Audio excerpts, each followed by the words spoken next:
तो तनाव जो है वो चरम पर पहुंचता हुआ नजर आ रहा है। आइए डिटेल में देख लेते हैं कि ताइवान के आसपास चीन क्या कुछ कर रहा है। चीन की हरकतों पर लगातार नजर रखा जाना जरूरी हो चुका है। ताइवान पर फिर ड्रैगन का घेरा।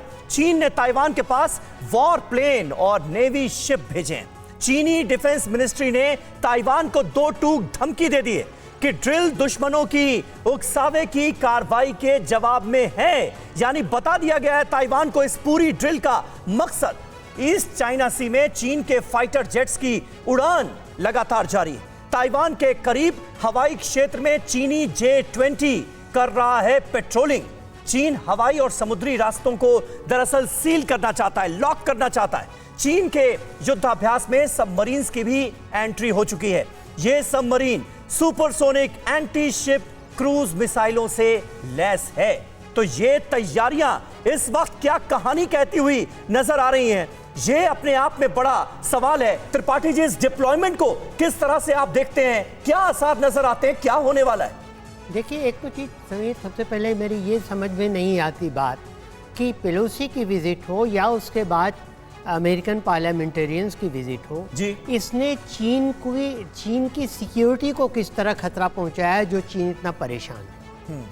तो यहाँ मुझे यही लगता है कि चीन को ये लग रहा है कि हम जिस प्रदेश पर ताइवान पर दावा कर रहे हैं उसको आप एक इंडिपेंडेंट सॉवरेन कंट्री मानते हुए बार बार वहाँ आ रहे हैं, अपने लोगों को भेज रहे हैं, ये हमारी संप्रभुता का उल्लंघन है। शायद चीन इस चीज़ को एक बहाना बना करके आगे बढ़ रहा है।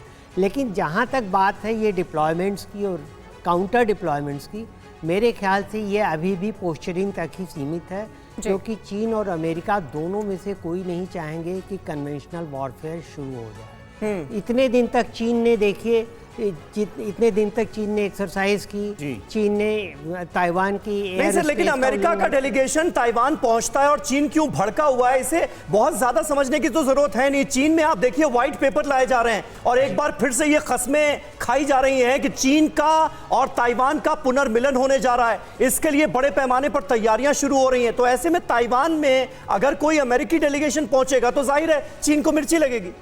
जी बिल्कुल, लेकिन देखिए, ऐसा है, इसके बावजूद चीन ने अभी तक न ताइवान के मेनलैंड पे कोई हमला नहीं किया है। हाँ, इसका मतलब यही है कि अभी तक ये सिर्फ जो है वॉर मॉन्गरिंग का या पोस्चरिंग की, हाँ, अभी सिर्फ पोस्चरिंग कर रहा है वो और प्रोपेगेंडा जैसी चीजें कर रहा है। सर आएंगे इस पर। एक बड़ी खबर है दर्शकों को वो बताएं, चीन को मुंहतोड़ जवाब देने के लिए ताइवान की भी बड़ी तैयारी है।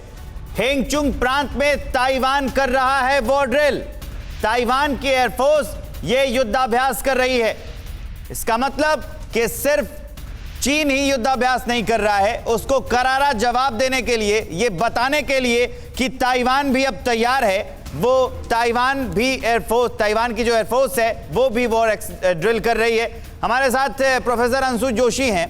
प्रोफेसर अंशु जोशी, आप इसको कैसे देखती हैं कि एक तरफ से चीन प्रोपेगेंडा फैलाने के लिए वॉर एक्सरसाइज करता है, इधर से ताइवान भी कर रहा है, तो ताइवान को अमेरिका का सपोर्ट वही इसकी ताकत बन रहा है ना?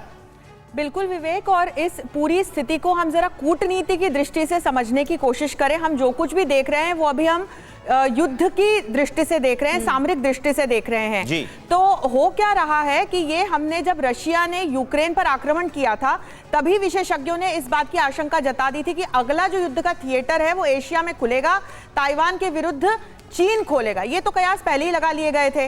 अब जरा कूटनीतिक दृष्टि से देखें, चीन एक बहुत चालाक देश है। चीन बिना कैलकुलेशन के कोई स्टेप नहीं लेता है। जो भी वो आक्रामक रुख दिखा रहा है, ये अमेरिका के पूर्व राष्ट्रपति हुए रिचर्ड निक्सन, उनकी एक मैडमैन थ्योरी थी। उन्होंने कोल्ड वॉर के दौरान बिल्कुल इसी प्रकार का आक्रामक रुख, एकदम अनप्रिडिक्टेबल आक्रामक रुख, जो ईस्टर्न ब्लॉक की कंट्रीज थी, जो कम्युनिस्ट ब्लॉक की कंट्रीज थी, उन पर दबाव डालने के लिए उठाया था।